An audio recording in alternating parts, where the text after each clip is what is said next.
estão fazendo em recebê-lo. Isso foi um passo importante do nosso projeto, porque não tinha um cunho político, mas, sobretudo, da discussão sobre a situação do Brasil. E hoje nós precisamos entender que estamos chegando no momento de uma nova rota. A rota daqueles cidadãos que estão se posicionando como pretendentes à presidência da República. Isso aí é um fato relevante, porque nós estamos precisando de estadistas, pessoas que enxerguem a sociedade, pessoas que enxerguem a economia. Então é importante para todos nós escolhermos o melhor deputado estadual, o melhor deputado federal, o melhor senador, o melhor presidente da República. É isso que nós queremos fazer. Eu acho que daqui para frente, essa mudança brasileira passa literalmente pelo nosso voto. Essa é a função dessa casa hoje, discutir e escolher. Como cabe também ao presidente da República, ao futuro presidente da República, criar um espaço diferente, que viva muito menos o ambiente político e mais o desenvolvimento econômico, para que a gente possa contemplar o social, para que a gente possa contemplar a educação. O desenvolvimento econômico, para mim, é dono de tudo. Ele muda o perfil de trabalho. Nós precisamos de renda. Da mesma forma que nós tiramos 30 milhões de brasileiros da miséria absoluta, nós aprofundamos agora recentemente e temos já um novo quadro profundo. Então nós precisamos de pessoas influentes, inteligentes, capazes de movimentar o Brasil. Precisamos enxergar melhor o problema do Congresso Nacional. O Congresso Nacional é a razão do nosso atraso. O que é que nós vamos fazer? Eu sei, tenho certeza absoluta, que o presidente da República, na medida que tem essa responsabilidade estatista, ele modificará o perfil do Brasil. O Brasil tem tudo para ser uma grande nação. Seja bem-vindo, a palavra é sua. Boa noite.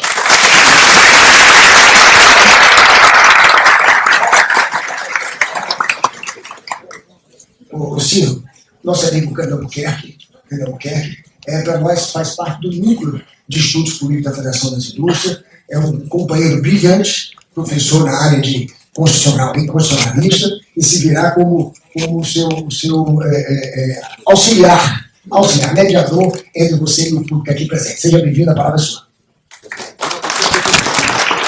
Muito boa noite a todos e a todas. Eu não posso disfarçar que, para mim, é muito mais fácil falar por aí do que aqui na minha terra. Necessariamente, falar aqui na minha terra envolve emoções que não são más, apenas não são boas conselheiras, se o tema que me foi proposto é um tema algo árido, que pede muito mais inteligência, racionalidade, do que propriamente emoções. Mas eu fico muito feliz, quero ser muito grato, a minha primeira palavra é essa, muito obrigado à Federação das Indústrias do Estado do Ceará, do meu estado, a nossa FIEC, lugar onde eu já estive por tantas oportunidades, de quem eu só tive a vida inteira estímulo, apoio, cooperação, a quem o Ceará muito deve, e, portanto, Beto, eu agradeço a você essa oportunidade de falar a gente cearense que produz, a gente cearense que trabalha, e a gente cearense como um todo, porque a FIEC há muitos anos já deixou de ser uma entidade só da indústria para se transformar numa entidade da sociedade cearense. Quero agradecer, muito especialmente honrado e agradecido, e já me desculpando antecipadamente pela necessária omissão, vou ver se eu acho aqui um critério. Eu cumprimento o ex-governador Cid Gomes, que é o bom lá de casa, esse é que é o bom lá em casa mesmo, é esse. Cumprimento o meu amigo, estimado e grande talento, Roberto Cláudio, nosso prefeito de Fortaleza, nosso velho e querido amigo, ex-gaúcho, que o cearense adotou para nunca mais deixar voltar, morou de Big Torre, vice-prefeito. A todos os secretários do Estado e da Prefeitura e autoridades, eu peço perdão para cumprimentar a pessoa do Mauro Benevides Filho, essa figura extraordinária que será muito breve, e a professora doutora Socorro França, nossa mestra querida, em cujo nome cumprimento a valorosa mulher cearense, porque ela mais do que ninguém é excelente disso. Cumprimento André Figueiredo, nosso deputado federal e presidente do PDT, que é o meu partido, o deputado Leônidas Cristino, e neles cumprimento a todos os deputados estaduais aqui presentes e ao vereador Salmito Filho, outro extraordinário talento que eu tenho ajudado a estimular. Abraço também a Alexandre Pereira, nosso vice-presidente da FIEC, e o Jorge Parente, meu primo, que também é vice-presidente da CNI. Seguinte, eu estou encarregado aqui por uns 40 minutos de conversar consigo sobre uma coisa que merece muito mais tempo do que isso, que é o nosso querido, amado e sofrido e complexo Brasil. Portanto, eu tenho que ser seletivo, vou ser necessariamente telegráfico, omisso em muitas questões, para tentar fazer uma primeira provocação ao redor de algumas questões que eu considero pouco refletidas no momento brasileiro, e ao fim disso eu tentarei responder questionamentos, ouvirei antagonismos, críticas, sugestões, oposições, porque eu também aprendo muito e ouço muito nesse esforço que tem me levado praticamente a não dormir 2 dias no mesmo lugar há um bom tempo, desde quando, penso eu, com data máxima venda de quem pensa diferente, que o país passou a sofrer um golpe de Estado.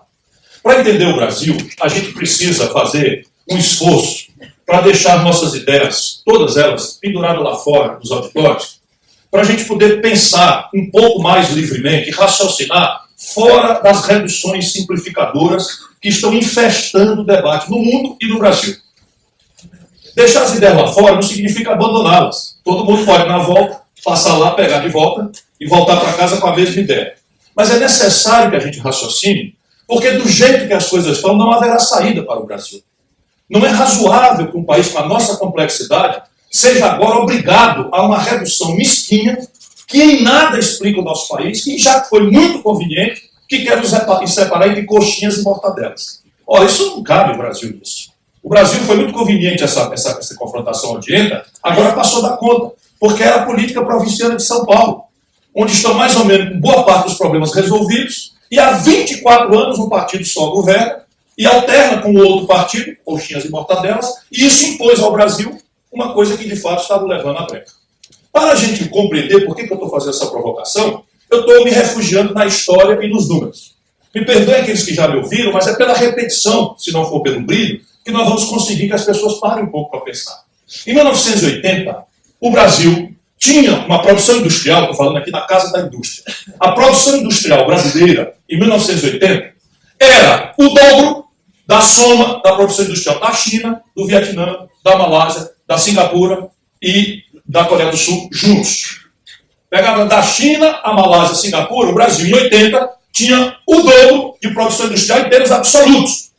E nós representávamos, com 130 milhões de habitantes, 1% do comércio do mundo. E a China, já com 800 milhões de habitantes, representava o mesmo 1% do comércio do mundo. São números. Pois bem, hoje, a China tem quase 4 vezes a produção industrial brasileira e já representa 12,5% do comércio do mundo.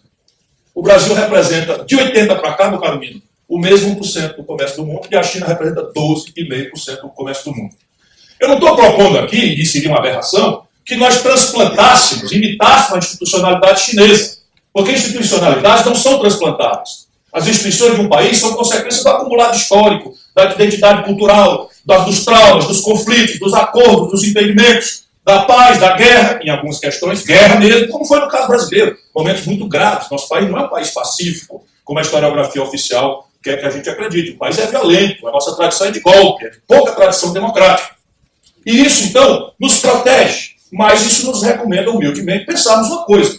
Se a institucionalidade é intransplantável, os marcos de economia política, ou seja, como é que se organizam os aparelhos econômicos, como é que se estabelecem as relações do aparelho econômico, do aparelho produtivo, com o mundo do trabalho, como é que se organiza o mundo da produção com o Estado, que tamanho tem o Estado, que desenho tem o Estado na sua intrusão no domínio econômico ou na sua não intrusão, aqui nós vamos ficar num menuzinho de restaurante pequeno.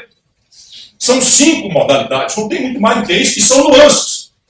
Modernamente, não se observa empiricamente, veja bem, eu tenho minhas convicções ideológicas, mas eu estou propondo, e as minhas ideias eu deixei lá fora. Estou propondo que a gente raciocine, pensemos juntos, com a inteligência dos conterrâneos do Zé de Alencar. Né? Vamos pensar juntos aqui, né? do Clóvis Bevilacqua. Como pensar, homenageando aqui o Clóvis Bevilacqua dos tempos modernos, que é o nosso professor Cândido, que deu a honra para mim de mediar esse conflito, meu colega de escola e é o mais brilhante de todos nós dessa geração. Né? Faço essa homenagem por merecimento, não é discurso sobre o mesmo. Pois bem, o marco de economia política, vamos lá, o estatismo radical, a ideia de que a iniciativa privada é uma coisa criminosa, não existe mais no planeta. E pode existir em guetos completamente exóticos, tipo a Coreia do Norte. Eu não consigo visualizar qual é o outro. Não tem. Portanto, mesmo considerando a excepcionalidade da Coreia do Norte, você tem ali. Porém, acreditem, empiricamente, a mesma observação, o mesmo critério, me faz afirmar que não existe um mito liberal. Isso não quer espancar a enorme importância da iniciativa privada. Isso não pode desmerecer a indispensável energia da iniciativa privada. Mas não existe modelo de economia política liberal, como algum manual teórico, jamais experimentado empiricamente em nenhuma quadra da história da geografia do planeta. Alguém pode já estar pensando em América do Norte. A América do Norte é bem o exemplo do que eu quero dizer. Já não precisa nos remeter à resposta da crise de 29, que colapsou a Bolsa de Nova York, que introduziu talvez uma referência de colapso do capitalismo mundial na literatura. Talvez a crise de 2008, quando a pacificação da história acontecer, será novamente referida como a pior, não, mas até agora, 2008, era 29. Como é que a América sai da depressão de 29?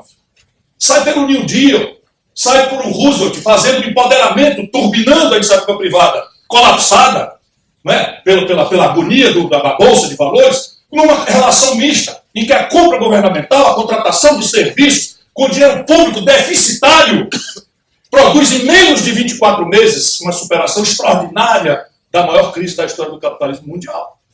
Mas vamos lá mais um pouco adiante. Será que alguém aqui imagina, ou por favor venha discutir, vamos discutir, que a América contemporânea seria o que é a primeira potência do mundo, sob o ponto de vista de defesa, sob o ponto de vista tecnológico, sob o ponto de vista de maior mercado de consumo do planeta? Será que ela seria assim, sem a compra governamental a pretexto de defesa? Será que ela seria assim sem a compra governamental a pretexto da corrida aeroespacial? É por aí que a América financia o desenvolvimento, a inovação, a pesquisa, que a iniciativa privada nunca terá jamais capacidade de fazer na conta do risco inerente ao take-off, à decolagem, ao começo. O que eles são extraordinariamente capazes é de imediatamente estabelecer um veio de transmissão desses domínios técnico-científicos produzidos pela ação do Estado para a indústria regular, porque trazem ali imediatamente essa conexão. Mas imaginando a Coreia do Norte como um extremo e a América como outro, o que tem funcionado no mundo, modernamente, isso não há nem dúvida, é uma economia mista. E que se desenha um Estado sadio, enxuto, musculoso, não barbudo, não gorduroso, mas um Estado forte, com muita massa magra, com uma iniciativa privada convergente com o consenso de desenvolvimento ou com a hegemonia moral e intelectual que uma maioria política se construa para isso. Isso é uma obviedade, nós precisamos nos livrar do malefício das simplificações grosseiras que estão levando o nosso país para o brejo. Por que nós descolamos da China com tal violenta diferença? Eu explico para vocês de novo os números, para a gente ver, no número, se está alguma coisa certa estrategicamente no Brasil.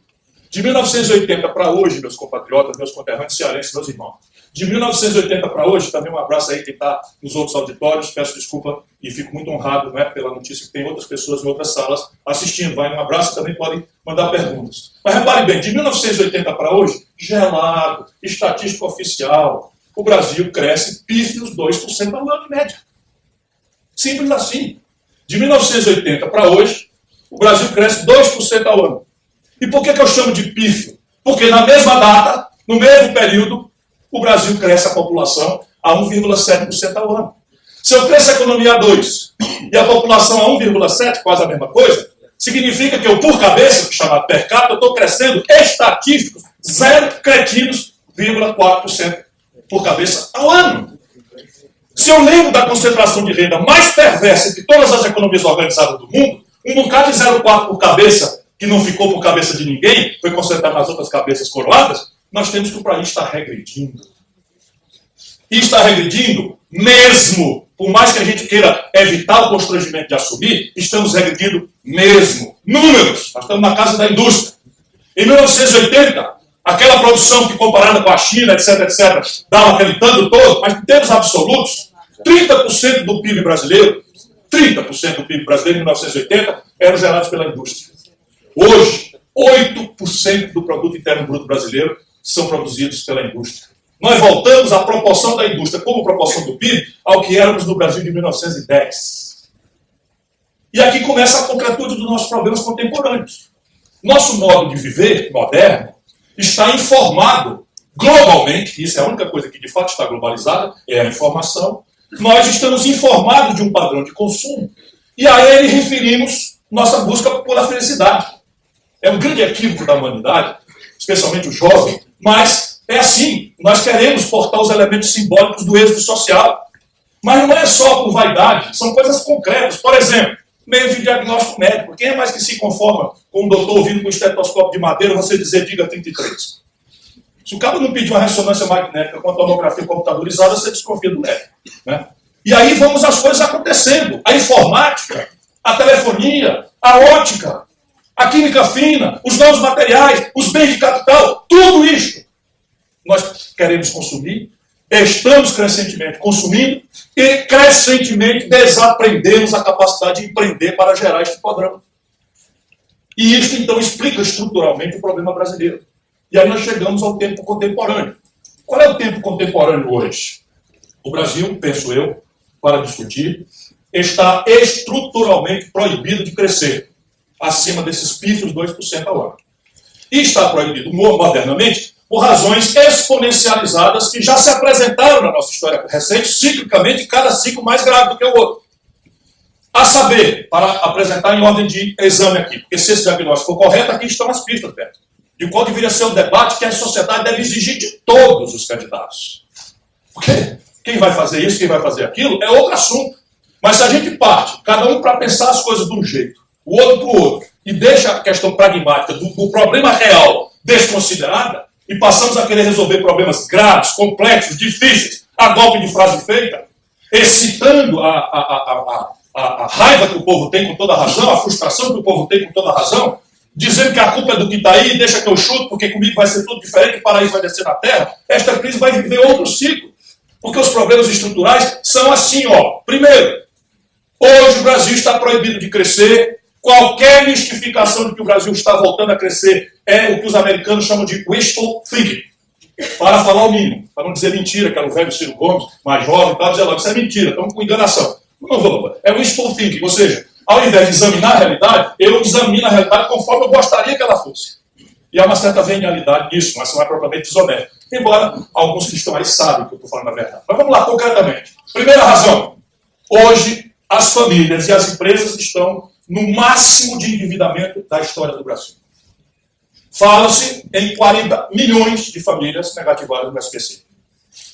40 milhões de brasileiros excluídos do consumo por negativados no SPC.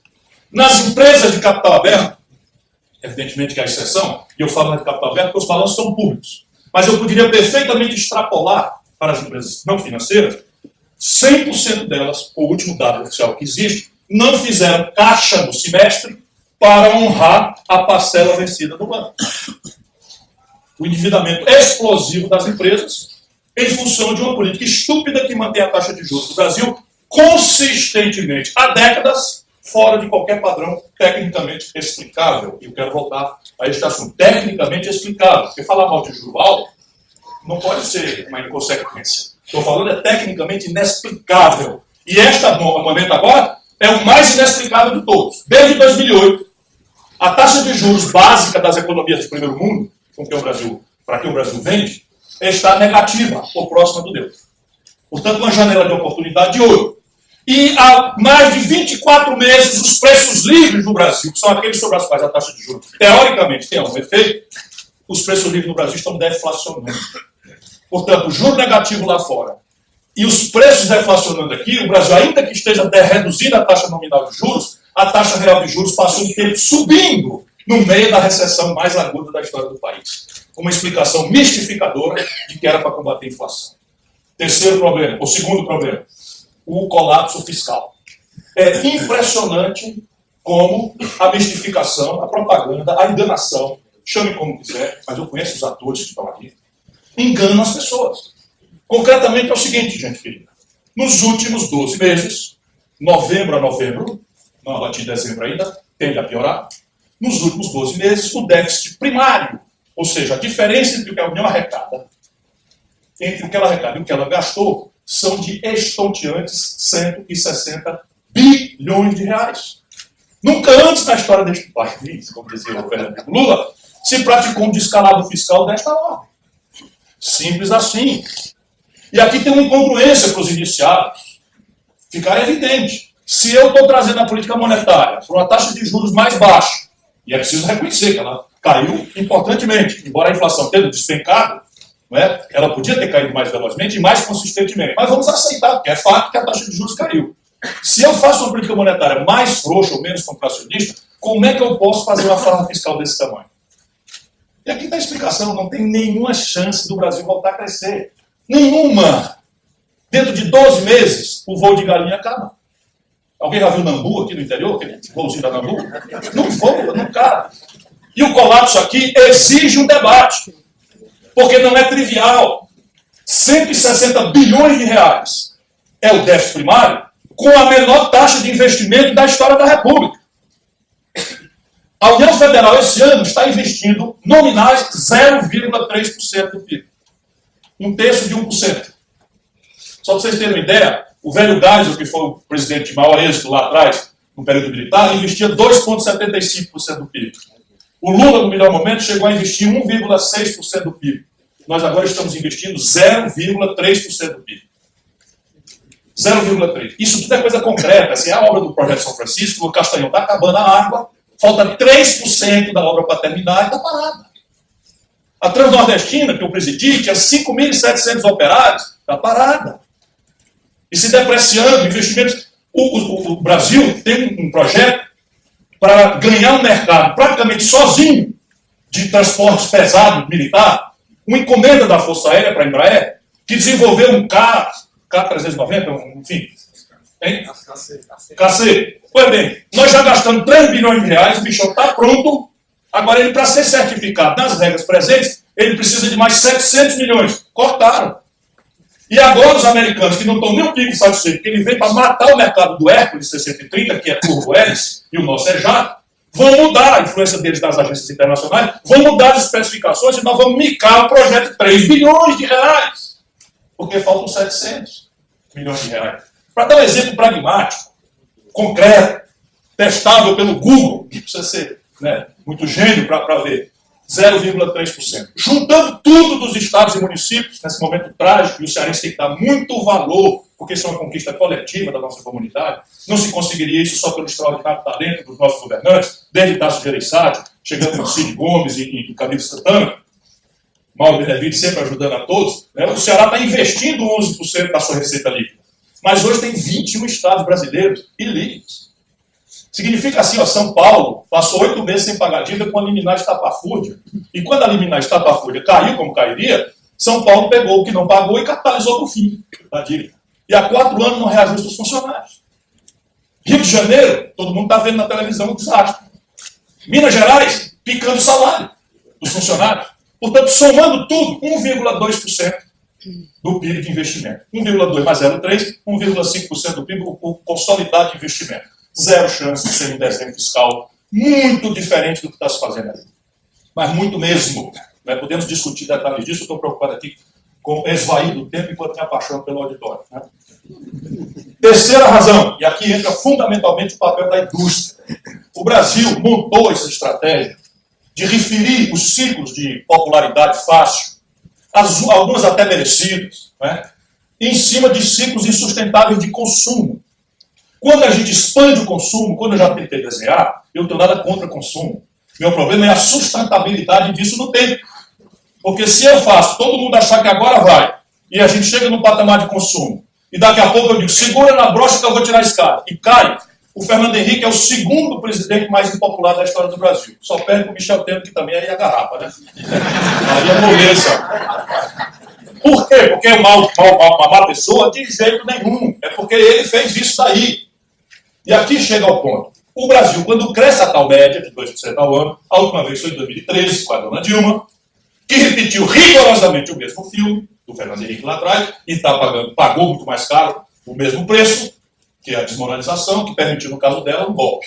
Mas ela já estava desmoralizada antes, por isso que o povão aceitou de muito doçura e bom gosto o golpe, porque ela se desconstituiu pesadamente. Eu explico o fenômeno, porque isso é o que trata do futuro do país. O que acontece? Na hora que a gente cresce os 2%, esse superávit de balança comercial que está agora se aproximando de 60 bilhões de reais, some. Por quê? Porque a importação imediatamente explode. E no que a importação explode, o que acontece? Nós temos um desequilíbrio estrutural na conta externa. Que no ano 2013, quando a gente cresceu a média de 2%, foi de 124 bilhões de dólares. Ou seja, segrega na balança comercial o produto manufaturado que o Brasil importa e o produto manufaturado que o Brasil exporta, deu um buraco de 124 bilhões de dólares. E aí, o agronegócio, a mineração, o petróleo não aguenta. Em ciclos exóticos, como aconteceu com o Lula, até podemos ter uma indusão de ótica. Por isso que o Lula navegou um pouco mais. Mas com o Fernando Henrique foi exatamente esse o filme. E aí quebrou o país. Como é que um país quebra? Não é como uma loja ou uma indústria que fecha a porta. E aquela tragédia comunitária, social, econômica, sabe? Um país quebra quando, e a expressão disso mais visualizável, não são as erosões generalizadas que nós estamos testemunhando. O país quebra, a consequência instantânea, imediata, é uma desvalorização da moeda nacional em comparação com a moeda termo de troca estrangeira, no caso, monopolisticamente, o dólar. E aqui é mais fácil da gente explicar, porque os senhores são iniciados, mas vamos lá. A gente não compra dólar, o povão não compra dólar, mas anda de ônibus. E aí o que acontece? O Brasil adotou a genial política de exportar petróleo bruto barato e importar derivados de petróleo em dólar. Caro. E pior do que caro, em dólar. Que a gente não produz, a gente não emite. 60% do óleo diesel, 60% do óleo diesel que nós estamos queimando nos outros Fortaleza estão vindo do estrangeiro. 60% da gasolina que nós estamos queimando no nosso carro estão vindo do estrangeiro. Vindo do estrangeiro, o gás de cozinha subiu 78% nos últimos 12 meses. Tudo porque estão referidos a câmbio. A gente não compra dólar, mas toma remédio. Nós adotamos a estúpida política, ou a genial, se preferirem, não é? Porque o mercado é que vai resolver essas coisas, como se o mundo fosse inocente desse jeito. Nós estamos simplesmente 80% dos remédios que nós tomamos no Brasil estão vindo do estrangeiro. Porque abrimos mão de política industrial e de comércio exterior, caímos na falácia, né, em ciclos de apreciação de câmbio, de importar 80% dos nossos remédios. Resultado, a gente não compra dólar, mas se o dólar valia 1 por 1, quando o Fernando Henrique ganhou a reeleição, e passa a valer 4 quando ele entregou para o Lula, nominais, significava o valor de hoje R$ 9,20, as pessoas empobrecem brutalmente do dia para a noite. Porque a gente não compra dólar, mas a gente come pão. E se der de bom, no domingo vai numa pizza. Pão e pizza é trigo. O Brasil não produz trigo com suficiência. Vamos raciocinar. Nós temos que importar trigo do estrangeiro. Então eu não compro dólar, mas eu como pão e pizza, que por sua vez é trigo que eu tenho que pagar em dólar. Se o dólar sobe 2 tantas, 3 tantas, o que era na véspera, o preço do pão e da pizza sobe 2 tantas, 3 tantas. E normalmente acontece no ciclo eleitoral. Acabou o ciclo eleitoral, vem a desvalorização do câmbio. Como os preços relativos são todos sensíveis a câmbio, isso é a grande lição que nós aprendemos com o real. Eu estava lá, ajudei a fazer. Participei dos debates preparatórios, por isso que eu virei ministro da Fazenda, porque eu participei dos debates preparatórios, porque eu era o único governador do PSDB na época, e era eu que juntava as pessoas, André Lara Rezende, Peixarida, Edmar Baixo, Gustavo Franco, Winston Frist, juntava as pessoas com a capacidade que a gente tem, né, tendo um governo de Estado e tal, sem fazer nada fora do padrão de decência, mas tinha capacidade convocatória, digamos assim. Nós montamos o plano pensando em preparar o governo Tasso Gereissati, que viria na sequência do Itamar Franco. Isso é outra história, foi traído miseravelmente lá, como hoje, pelos seus colegas de partido. Ferrem-se, vou ver como eu estou melhorando. Né? Conta o que aconteceu. Não, fica quieto. O Tasso é maior e vacinado. Quero muito bem a ele, tenho muito respeito, mas é maior e vacinado. Ele gosta e deixa. Então. Fica aí. Fernando Henrique deu uma rasteira nele, e aí ficou com o plano real. O que é que nós descobrimos com o real? É que negócio de congelamento, tabelamento, essas coisas não funcionam. Mas nós descobrimos o que eu estou falando aqui. É que existe um preço relativo na economia que, se a gente manipular, a gente mexe em todos os outros. Porque mesmo a consulta de um dentista, todos os materiais, a broca, a anestesia, tudo é importado. Portanto, ele precisa referir o valor da consulta dele a dólar, porque senão ele não repõe o estoque dos materiais dele. Aluguel é não trader, não tem nada que seguir dólar. Mas a turma inventou, o Fernando Henrique inventou índices indexados a câmbio para permitir a privatização internacionalizando nossas companhias, como fez subfaturando criminosamente a Telebrás. Tudo isso eu posso provar, rompi foi por isso. Telebrás varia no mercado, na Bolsa de Valores, 42 bilhões de dólares. Fernando Henrique vendeu por 21 bilhões de reais. 21 bilhões de reais. E tudo com acordo feito em que o dinheiro público pagou a privatização e acordo de acionista feito por baixo dos panos deram controle às minorias. Essa é a privatização brasileira dessa turma que defende o mercado. A Oi, quando se financiava bem, estava rolando bem, faturando bem, se financiava no Itaú e no Unibanco, no Bradesco. Agora micou 65 bilhões de reais. Imagina onde é que está o passivo da Oi. Banco do Brasil, BNDES, Caixa Econômica, na quantia do povo brasileiro. Esse é o mercado. Pelo menos a aversão dessa tucanada criminosa de São Paulo, que o PT foi correndo atrás evitando, com todo respeito, mas é rigorosamente a mesma coisa. Voltemos aqui ao quadro. Nós descobrimos, então, que um preço relativo mexe com todos os outros, que é o câmbio. E aí, influir na taxa de câmbio é uma coisa muito mais simples de fazer. Via taxa de juros, por exemplo, você faz o que eles chamam de carry trade. Essas coisas, inclusive, é nome estrambótico, para a gente não ter, o povo não entender. Swap cambial, para a gente não saber o que diabo é. Tudo molecagem. Agora existe um negócio, velho, a indústria brasileira precisa ser informada disso, chamado operação compromissada. É assim, operação compromissada, isso vai dar grande problema para o Brasil muito proximamente. É assim, existe essa operação no mundo todo. Por quê? Os bancos fazem o planejamento da sua liquidez, banco privado. Mas um dia falha um pagamento, o banco fica sem dinheiro. E o outro recebeu a mais uma coisa, sobra um dinheirinho. Então existe um tipo de operação que um banco faz com o outro, que ele empresta o teu excedente para tapar aqui o buraco de 2, 3 dias e tal, e paga-se um juro alto por essa operação. Isso, no mundo por afora, é entre 2,5% e 3% do volume dos negócios financeiros. No Brasil, o Banco Central Público Brasileiro, precisa ser reestatizado, o Banco Central Brasileiro está hoje passivo de operações compromissadas, dessas operações compromissadas, no valor de 1,184 trilhão de reais, sem ninguém saber quanto é o juro, que negociata é essa, tudo sem controle do Congresso Nacional, que equivale a 26% do volume das operações da dívida brasileira. Sabe qual é o vencimento desse quarto aí de dívida? Sabe quanto é? 4 dias. 4 dias. Eles estão armando qualquer candidato de oposição que insidiosamente se simular que vai ganhar a eleição, e nós da oposição vamos ganhar a eleição, eu não tenho a menor dúvida, acho provavelmente que você e eu, não tenho a menor dúvida.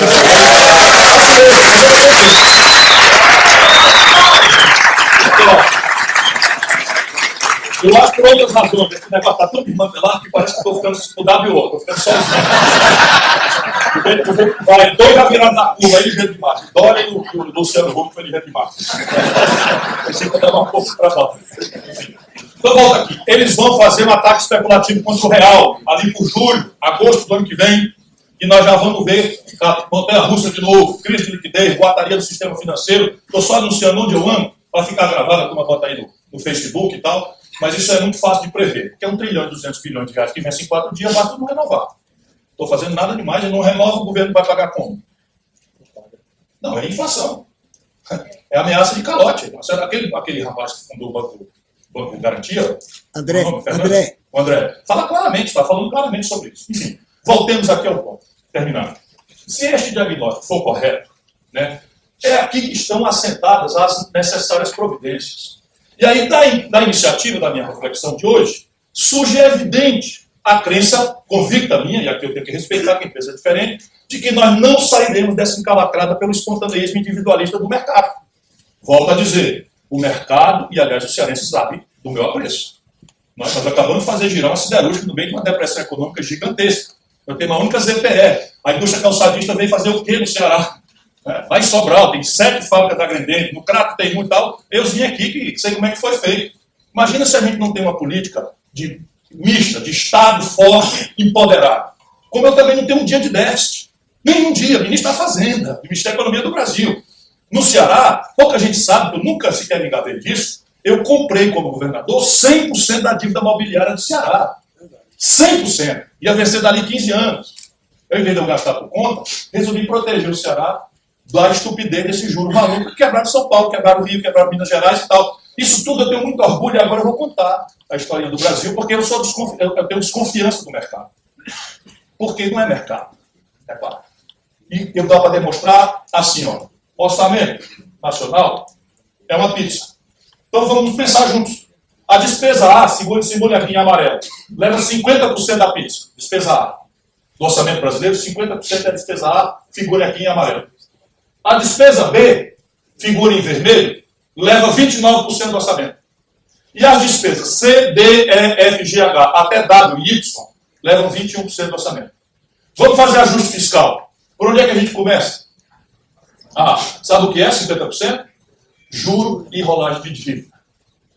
50% do orçamento nacional deste país estão entregues ao mercado financeiro. Sabe o que é isso no mundo? Nada parecido com 10, com 12, com 15%.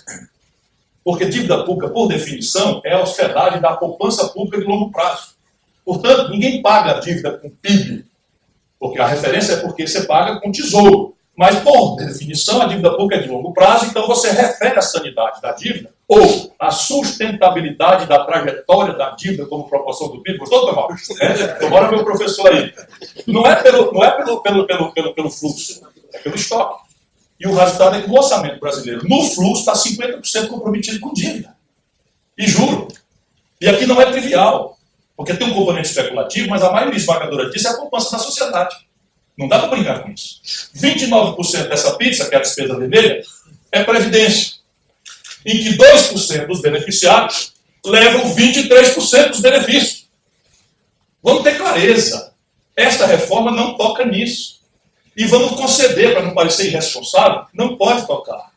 Por quê? Porque nós metemos na Constituição que direito adquirido é inalcançável por lei a futuro. E esses privilégios são do juiz, dos procuradores, dos políticos, que, como eu, implementamos o direito, aos 36 anos, a 3 pensões mensais vitalícias, que me deviam pagar o povo do Ceará se eu fosse um imoral, e eu nunca aceitei receber. Também comecei a contar agora. Nunca tinha falado isso, comecei a contar agora. Nunca aceitei recuperar esse direito de ex-governador, ex-prefeito e ex-deputado. Eu me odeio. Estou ficando velho, o remédio ficando caro. E o Gael nasceu aí, estou começando para criar, mas tudo bem, não estou arrependido não, ainda. Né? Mas o fato é o seguinte, o que é que sobrou? 21% do orçamento. É nisto aqui que os gênios de Brasília resolveram aplicar uma emenda à Constituição que proíbe a expansão do gasto por cabeça por 20 anos. Ou seja, nós vamos proibir a expansão do gasto por cabeça por 20 anos para estressar 21% do orçamento.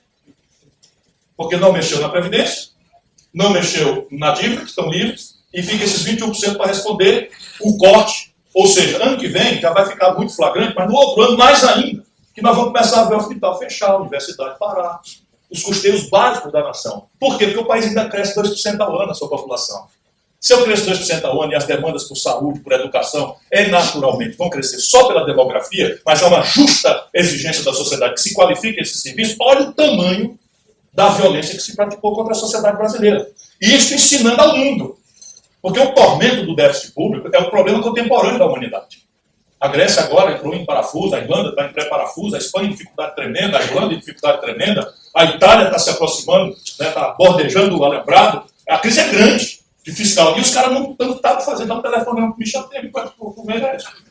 Problema de déficit, liga para o Meirelles. Como é que faz? Olha, é fácil, faz uma lei. Faz uma lei. Pronto, resolveu o problema do déficit. Vê se pode. Vê se pode. E aí, resultado prático. De onde é que vai vir o investimento? Portanto, nós precisamos entender que o país precisa discutir um novo projeto nacional de desenvolvimento. O projeto supõe recuperar a capacidade de coordenação, de planejar objetivos de curto, médio e longo prazo, afirmar metas, prazos, objetivos, fazer a supervisão, avaliação, controle, obviedades, que qualquer pequena empresa faz, e o Brasil simplesmente é uma bodega das grandes, complicadíssima, governada assim, da mão para a boca, vai cada um fazendo a merda que quer fazer, desculpa aí a expressão, e a gente vai tendo que correr atrás para limpar essas coisas aí. Vem muito problema para o nosso país. Nacional por quê? Porque as condições de empreender, gente querida, não são globais. É mentira, é propaganda ideológica. As condições de empreender são crescentemente agravadas nacionais, ou no mínimo regionais. Quer ver? Vamos comparar 3 condições de produzir e trabalhar. Taxa de juros e perfil do capital. Essa é uma condição importante para a vida? É importante? E essa é uma condição global, meu caro amigo? Quanto é o juro na França? Quanto é o juro na China? Quanto é o juro na Coreia do Sul? Quanto é o juro nosso? Sabe quanto é o juro no Brasil? Nós estamos falando de Selic. Mas o FMI agora publicou uma catilidade esculhambando a gestão econômica brasileira, e os jornalões não publicam. O juro médio que a indústria brasileira está pagando, já médio não, piso, é de 52%. Qual é o negócio que remunera 52%? E se a taxa de juros de uma economia consistentemente é mais alta do que a rentabilidade média dos negócios da economia real, essa economia não anda. Por quê? Porque se eu preciso de dinheiro, eu não vou tomar dinheiro emprestado para abrir um negócio que me dá um retorno menor do que o juro que eu tenho que pagar para o banco. E o oposto também é verdade. Se eu tenho dinheiro, para que eu vou botar num negócio que me obriga a acordar cedo, lidar com fiscal corrupto, etc., com propina, com corrupção, se eu boto no banco e ganho moleza mais do que o meu negócio da linha. Então, por isso tem que ser nacional, porque a sofisticação tecnológica é um dado crescentemente nem mais nacional é. Hoje o debate do mundo já está muito preocupado com o gueto da economia pós-industrial, da economia do conhecimento, dentro dos estados nacionais. Então você pega o gueto da Califórnia, do Vale do Silício, as condições ali de trabalho são extraordinariamente diferentes do operariado que está trabalhando ali do lado. Imagine isso em escala global, em que o Brasil apostou em contingenciar o orçamento pífio de ciência e tecnologia em 44%. Em que a correspondência da iniciativa privada, estrangulada dos juros, dos tributos, etc., não bota um centavo em pesquisa básica. E faz muito pouco inovação em processo. E a produtividade brasileira, em comparação com o mundo, vai indo para o chão. E não tem chance de uma economia improdutiva competir, nem em terceiros mercados, nem muito menos no seu mercado doméstico. Depois você tem o problema de não sendo nacional, a escala, vamos prestar atenção nisso. Eu cheguei na China, agora fui estudar as coisas lá, e ouvi falar, não vou dizer o nome aqui, que a China comprou uma grande empresa cearense, da área de seguro de saúde. Você imagina, alguma coisa contra a China? Não, o problema meu é um negócio chamado passivo externo líquido. Se eu começo a desindustrializar o país, se eu começo a alimentar ilusões que vou pagar eletrônica, química fina, novos materiais, supercondutores, nanotecnologia, robótica, com minério de ferro, petróleo bruto, soja, milho, já é uma ilusão mortal. Mas na sequência eu vou começar a privatizar, internacionalizando a minha plataforma de serviços. Aí o meu desequilíbrio em conta externa na indústria, que já está impagável, vai virar um desequilíbrio em conta externa também em serviços, e já é um brutal problema do balanço de pagamentos. Porque royalties para ciência e tecnologia, frete são 15 bilhões de dólares, não é? Seguro que nós destruímos, tudo isso é pago em dólar. E eu não tenho dólar para pagar, efeito, desvalorização do câmbio, inflação, taxa de juros alta, crise, desfinanciamento do patrimônio político de quem está no governo, nova ruptura e o Brasil indo para o brejo. Nós temos que virar isso. E as soluções, se o diagnóstico for correto, elas pulam. E eu vou terminar aqui no zero, me oferecendo para discutir com vocês a solucionada, como dizia o Dadá Maravilha. Muito obrigado por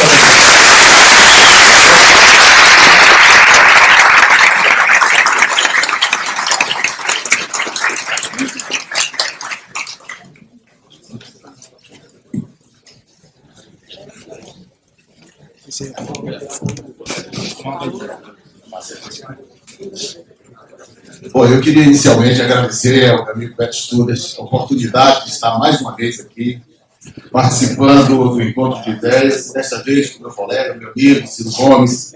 Ele sim é a referência da nossa geração, sem dúvida nenhuma, é a referência. Quando nós queremos dizer que a nossa geração é uma geração muito boa, inteligente, e referência para o Brasil, nós usamos exatamente o Ciro como a indicação desta geração. Muito bem, Ciro, você com a sua inteligência colocou o cenário como ele está. O cenário não é bom. Nós sabemos que o cenário não é bom. O cenário é difícil, o país vive uma crise muito difícil. Mas nós estamos na casa da indústria, portanto nós estamos com os homens e as mulheres que produzem bens nesse país. Então a pergunta primeira que vamos colocar, a primeira questão que nós vamos colocar é a seguinte: como então, neste cenário, retomar a industrialização? Como então retomar a industrialização do país, considerando o tamanho da máquina pública, considerando os gastos que envolvem mordomias, desperdícios e a previdência social nesse contexto? Eu vou me permita dar um exemplo de um país pequeno, mas que foi referenciado em algumas perguntas e, portanto, penso que deve ser colocado, que é Portugal, que, segundo algumas perguntas, fez o dever de casa e, portanto, está saindo da crise que conviveu muito recentemente. É possível fazer isso no Brasil? Qual é o caminho, já que o quadro é tão ruim, tão nebuloso? Qual é a solução para a retomada do crescimento a partir da indústria? Veja, a situação do Brasil é crítica, é grave, mas ela tem potenciais de saída muito mais generosos do que a velha Europa. Portugal é, não por coincidência, a exceção da premissa de economia política que hoje é um flagelo. O que aconteceu na Europa?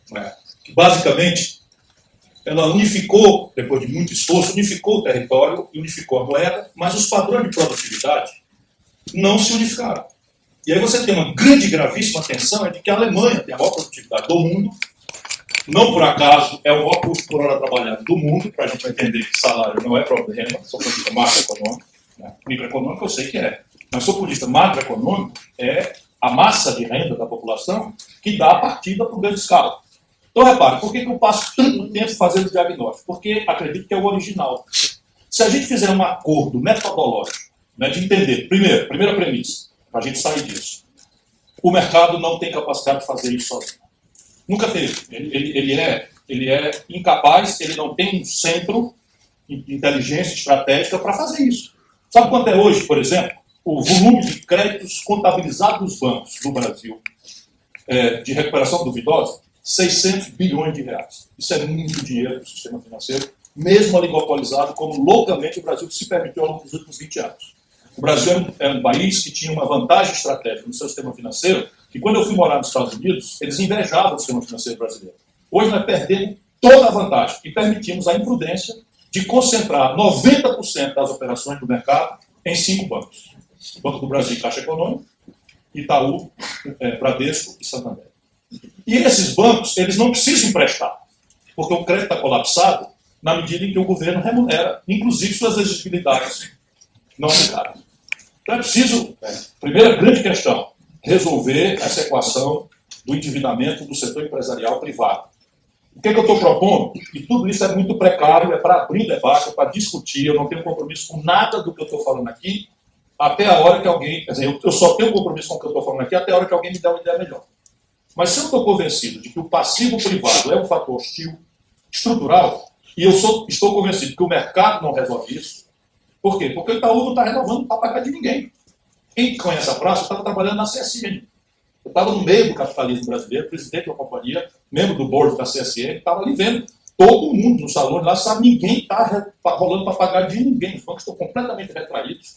E toda a pressão agora é em cima dos bancos públicos para ficar com o papagaio bichado. Essa é a grande questão do capitalismo à brasileira, que essa gente aprimora. O que é que eu estou propondo? O Brasil tem um volume de reservas desnecessariamente alto. Hoje nós temos 380 bilhões de dólares de reservas cambiais, e dizem os experts que a gente tem que ter reservas cambiais com suficiência para pagar 1 ano e meio de importações. Então o Brasil deveria ter reservas cambiais ao redor de 180, 180, 150 bilhões, não? 200. 200, vamos lá para dar uma folga. Então tem 180 bilhões de dólares, que é uma espécie de ativo tóxico. Porque cada dólar desse corresponde a um título que está no juro aqui. O dólar lá remunerado negativamente corresponde a um papel que o governo está rolando aqui a juros exorbitantes, etc, etc. Inclusive essas picaretagem de operação compromissada, que no passado era swap cambial. Swap cambial é o seguinte: todas as pedras do caminho sabiam que passada a eleição o câmbio ia desvalorizar. Todo mundo sabia. E se não soubesse, até eu sabia. Eu escrevi vários artigos para dizer o que ia acontecer. Né? Pois bem, o mercado apostou contra o real, todo mundo sabia, e o governo teve, a Dilma ainda, teve o despudor de dizer ao mercado que se houvesse a desvalorização cambial, a diferença o governo pagava com o dinheiro público. A isso se deu o nome de swap cambial. Foram 111 bilhões de reais no ano. Mas chega, me diz, a 300 bilhões de reais nos últimos 3 anos da Dilma.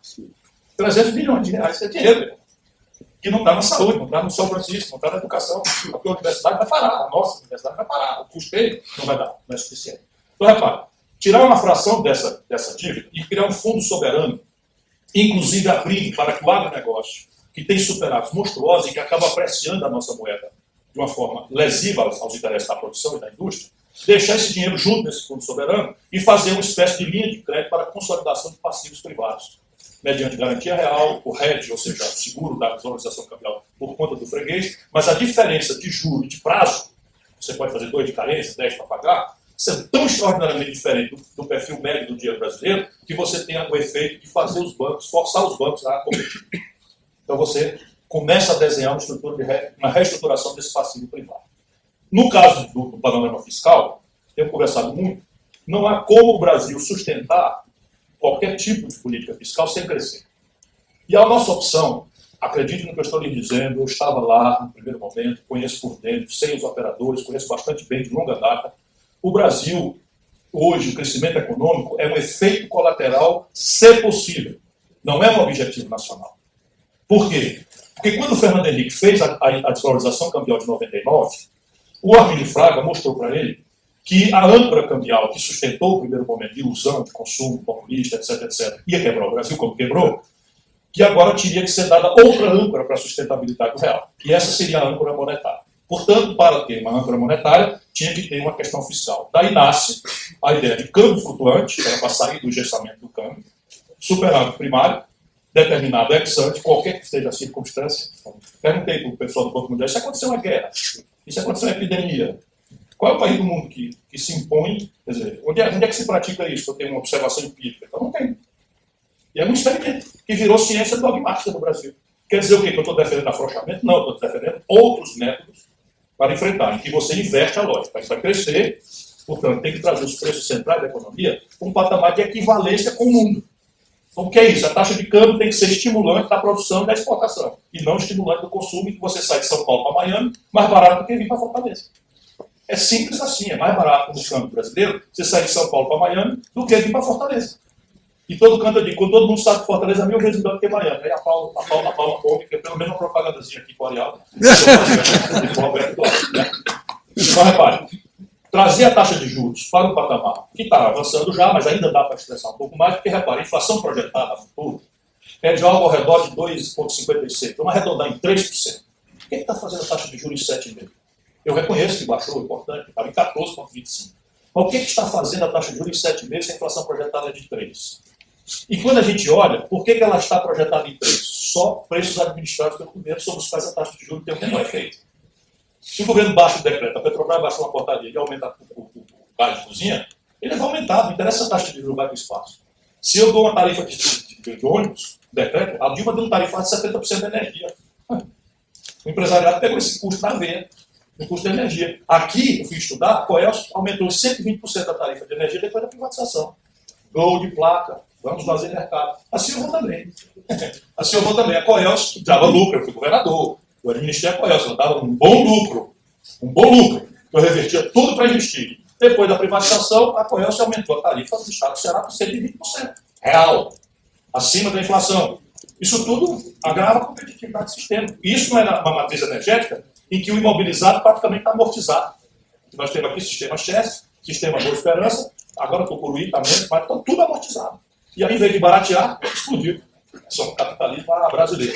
Segundo, o fiscal aqui, crescendo, descumprindo. É preciso colocar em perspectiva crítica todas as despesas. O que me diferencia, por exemplo, da esquerda corporativista, é que eu não amo nenhuma despesa. Nenhuma. Qualquer despesa, tá, mas eu estou apresentando aqui as despesas. Concretamente, aqui as despesas. Vou cortar onde? Tudo bem. Aí tem lá, porque destrói o conceito. Isso não é trivial. Você vai, a roubalheira dessa aí, como é que você vai falar em austeridade? Perfeitamente. Agora, se botar a roubalheira todo para dentro, o problema continua mais ou menos do mesmo tamanho. Dentro dessa colocação, e tem um terceiro problema, que é a indústria. Não, é porque o diagnóstico, eu de fato concentrei, porque eu acho que é o que mais importa, que tem uma certa originalidade. A terapêutica é essa. Então, o ajuste fiscal no Brasil é possível, em cima de algumas caricaturas. Por exemplo, e isso, evidentemente, não é agradável a alguns ouvidos, mas isso é feito dentro de uma lógica estudada. Mas vamos começar a discutir. Eu não tenho compromisso com nada do que eu estou falando, até que uma ideia melhor aconteça. O pior cenário é um cenário de déficit monstruoso, que vai interromper a taxa de juros, que vai trazer a inflação de volta, isso tudo para 2019. Vamos maquiar 2018, vamos fraudar aí com o index de crescimento econômico, que é um degrau de volta dos 10 que descemos, e a propaganda vem e tal, zero emprego, zero receita pública relevante, tal, como se demonstrará.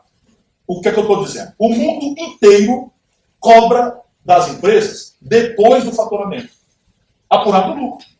O que a gente faz no Brasil? A empresa vai em dificuldade, a gente mete PIS, COFINS, contribuição, e tal, tudo em cima do esforço de trabalho da empresa. E ela paga mesmo tendo prejuízo. Quando o mundo inteiro ajuda a empresa no processo de exercício e cobra no resultado, lucros e dividendos. O Brasil é um de 2 países do mundo que não cobra. O Brasil e a Letônia. Nada contra a Letônia. No pós-doutorado da Fundação Getúlio Vargas, a Estônia. Eu fui dar uma palestra no pós-doutorado lá da Fundação Getúlio Vargas, 15 rapazes e moças. Aí só o Brasil, a Estônia, não sei o que e tal. Aí todo mundo deu uma risada assim. Eu digo, o que foi? Vamos dizer que tem uma pessoa da Estônia aqui, 18 dedos assim em cima do amigo. Me desculpe, pelo amor de Deus, porque, sabe, o seu país é um pouco pequeno, o nosso é muito complicado. Não é nem vantagem nossa, um pouco de inveja da gente. A gente fala demais, estava falando. Depois é o seguinte, no mundo inteiro se faz um estímulo às novas gerações de restaurar patrimônio. Então, o grande tributo de distribuição de renda no mundo inteiro é o tributo progressivo sobre heranças e doações. O Brasil está limitado na Constituição a um intervalo de 4% a 8%. Pois bem, São Paulo quebrado, Rio de Janeiro quebrado, Minas Gerais quebrado, Rio Grande do Sul quebrado, cobra 4%. E o nosso estado, que é o estado mais líquido do país, cobra 8%, que é o limite. A América é 40%. 45%. Pois é. Na Europa é 35, 37, 45, 47 na Inglaterra. Então, repare, o que não for jabuticaba e paçoca, só tiver aqui, desconfie, está errado. E acredito que também há margem. E eu estou propondo isso, assim, com muita fraternidade, com muito respeito, porque eu quero ser um bom presidente, eu não quero ganhar a eleição. E aquele que não propuser para o povo brasileiro vai condenar-se a uma desmoralização muito precoce. Aquele que assumir a presidência da República sem contar a história vai se desmoralizar muito rapidamente. E eu não tenho psicologia para isso. Mas repare, eu acho que é da gente discutir, ainda que vinculado ao pagamento da dívida, uma CPMF de 0,38, partilhada com estados e municípios. E o que é que me faz acreditar que isso é possível? Porque eu posso, em contrapartida, diminuir as incidências sobre o faturamento, que hoje atrapalha a competitividade sistêmica para o financiamento da Previdência, que não tem saída. Por quê? Porque é o regime que está errado. Não é que está errado, o regime foi vencido. Desculpa, não posso ser breve, como dizer para o PME, né? Então, por que eu quero dizer isso? É porque a demografia de um regime de repartição é uma premissa que sumiu da vida. A humanidade está envelhecendo, e o Brasil ainda tem uma janela demográfica de uns 10, 15 anos, perdemos a oportunidade de ouro ao longo do Fernando Henrique Lula, eu vendo, caramba, o tempo passando, esses homens com a popularidade do mundo todo, não põem a perspectiva de uma discussão em que o grande problema é a transição. Então, veja bem, quando esse sistema foi montado, a presunção era jovens, 6 trabalhando para financiar um aposento com expectativa de vida de 60 anos. O que acontece hoje? 1,6 trabalhador ocupado para financiar o aposento com expectativa de 73. Então, o regime morreu. Não é que tem déficit. Como isso não foi acontecendo do dia para a noite, foi acontecendo, a gente faz a tangente. Faz o puxadinho, faz o curativo. Aí, contribuição social sobre o lucro líquido, PIS, COFINS, incrementa a contribuição patronal, incrementa a contribuição do trabalhador, incrementa e bota o governo para contribuir, não sei o que e tal. No fim, introduzimos uma trolha fiscal na hora de competir. Porque na hora de competir, você tem que desonerar o máximo. Depois que o cara competiu e ganhou, ele partilha o resultado. Eu sou sócio dele, você não tem resultado. Esse é o que o Estado moderno faz. Né? Eu sou talvez o mais capitalista dos candidatos. Mas aqui o capitalismo é o inverso. Aqui é tudo maluquice para financiar o rentismo, que é quem manda na imprensa, quem manda nos políticos e tal, por médio. E aí, por fim, isso aqui, esses 3 movimentos têm o efeito de, em 24 meses, acredito, o país vira o déficit primário. Só que isso se precifica antes. Na hora que você sinaliza para o mercado uma equação sustentável, o mercado antecipa para o bem essas coisas. Se me permite, o mercado sinaliza bem quando é estimulado. Mas esse mesmo mercado ele está sendo obrigado, no Brasil, a manter uma máquina um pouquinho ineficiente, perto larga. E o que fazer com essa máquina? Porque, veja bem, se tem um preço para a indústria, um serviço público para a indústria, para o comércio, enfim, para as fontes produtivas. Veja o caso do Ceará, que é emblemático agora. Nós temos um poder judiciário caríssimo, nós temos um poder judiciário ineficiente, o Conselho Nacional de Justiça apontou como o mais moroso do Brasil. E, no momento em que a crise chegou, ao invés de se ajustar a máquina, não se fez isso. Fecharam-se comarcas, não se falou em botar juiz para trabalhar segunda e sexta, continua trabalhando terça, quarta e quinta. Não se falou em reduzir auxílio moradia, frota de automóveis dentro do tribunal. E até quando é possível se retomar a industrialização? Porque a indústria, o comércio, as fontes produtoras, elas terão que produzir para pagar esse carrossel. Alguém vai ter que empurrar esse carrossel. E quem está pagando, quem está empurrando esse carrossel, são as fontes produtoras. O que fazer nesse caso? É possível mudar? Com o parlamento que está aí. É possível reindustrializar o país, retomar a industrialização, sem modificar a máquina pública, que é ineficiente do ponto de vista da saúde, da segurança pública, do judiciário, enfim, da educação. Em todas as áreas, nós temos serviço público de baixa qualidade e caríssimo. Meu caro futuro presidente, qual é a solução? Veja, eu tenho que discordar um pouco, assim, embora a percepção seja absolutamente correta. O que tem feito muito mal ao Brasil é você tomar a caricatura pelo todo. Então, repare, quem, por exemplo, como eu, conhece a proporção do custo do judiciário do Rio Grande do Sul, custo do Ministério Público do Rio Grande do Sul, como proporção do orçamento, e compara com o Ceará é o melhor do país. Custo. Um custo como proporção do orçamento. Eu acompanho isso. Porque tem uma população bem menor também, né? Não, isso é uma coisa já relativizada. Já relativizada. Como proporção do orçamento. Então, como proporção do orçamento, quanto é aqui? 2%? 1%? 2,2%. O judiciário do Brasil é o mais caro do mundo, né? 1,7%. Eu partido completamente. Porque o resto aí é questão de disciplina que não está muito ao alcance do presidente da República, a não ser na circunstância de chefe de Estado, em que a exemplaridade, e por isso é relevante, né? a exemplaridade, a austeridade com que o presidente da República se comportar, dá a ele autoridade moral para constranger, como aconteceu no Ceará. O que dá medidas junto ao Congresso? Sim, tomar iniciativas, etc, etc, etc. Ok. Porém, isso tem que ser feito. Eu estou defendendo uma profunda reforma administrativa, mas se nós tomarmos o gasto por cabeça em qualquer dos serviços mais relevantes do Brasil, nós estamos gastando abaixo dos padrões da OCDE. Por exemplo, a Colômbia, que é um país mais pobre que o Brasil, tem 42% dos jovens de 18 a 25 anos matriculados no ensino superior. O Brasil, com toda essa esculhambação de arapucas aí, embora tenha muita coisa boa acontecida também, tem menos de 18%. A Colômbia é mais pobre que o Brasil. O Brasil tem proporção do gasto com defesa, por exemplo, um gasto polêmico, etc, etc, mas ninguém tem projeto nacional se não tiver uma força dissuasória para mandar no seu próprio nariz. E isso, no mundo inteiro, é enriquecedor, porque tem todo um complexo industrial que o Brasil hoje importa do estrangeiro, 20 bilhões por ano. E aqui vem o terceiro bloco de grandes providências. Então, é preciso pôr em juízo crítico 100% das despesas e os padrões de eficiência. Na instância do executivo, nós aprendemos a fazer algumas coisas. Por exemplo, introduzir a crítica do usuário na valoração do serviço público de saúde. As corporações reagem dramaticamente, mas já está funcionando. Aqui em Fortaleza, lá em Sobral. A gente começa, e não estamos perdendo a eleição por causa disso. Pelo contrário, até agora tem sido generosa a resposta do nosso povo. E nós temos conseguido, nós estamos fracassando em segurança, porque o problema é realmente bastante complexo, mas em educação, 77 a 100 milhões de escolas estão aqui, e assim, o gasto por cabeça no Brasil é muito baixo. Em educação, em saúde, por exemplo, no SUS, a tabela de procedimentos não é reajustada desde 2003. Aí o que aconteceu? O CID dobrou os leitos públicos do Ceará, no governo dele, saiu para fumar. Não é? Saiu para fumar. Dobrou os leitos públicos do Ceará. No mesmo período, 10 mil leitos foram fechados no Ceará. Por quê? Porque a tabela de procedimentos destruiu. E nós sabemos quais são. César Cal, quer dizer, César Cal não. É o Fernando Estávora, Hospital dos Acidentados, Luiz de França, o Hospital Angelim, não, eu digo os privados, os conveniados por atrás, tudo, hein? O Hospital Batista, tudo isso fechou. Porque dependia do SUS e o SUS não reajusta as tabelas. Isso, então, é um grande problema que tem que ser posto em perspectiva. Mas, acredite, o Brasil hoje subinveste nas essencialidades, segurança, saúde e educação. Mesmo usado por débito do Estado mínimo. O que não justifica não se colocar em perspectiva crítica todas essas ineficiências.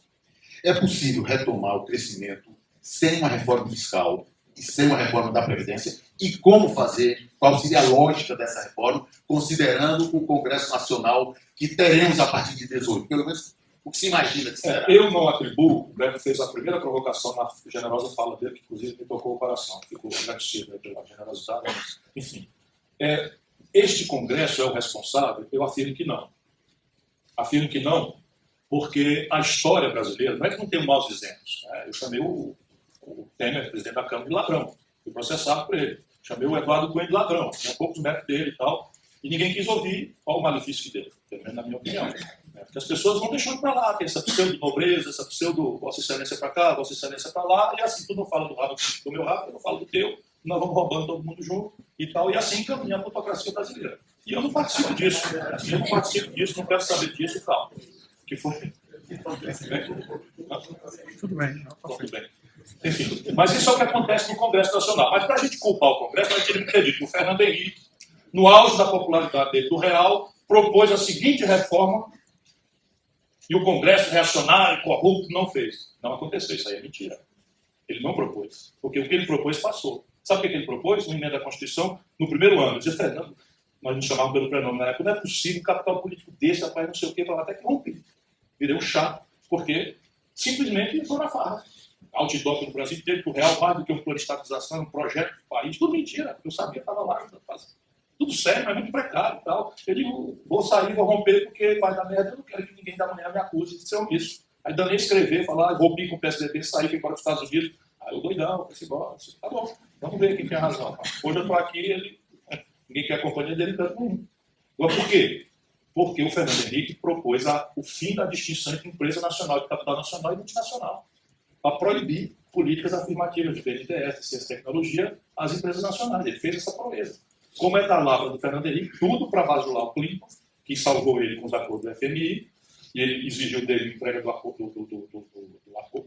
da contratação do projeto Civil com a Rachel, tudo com molecagem internacional de grande canalista, eu sei, porque eu estava lá, vi, sabia, enfim.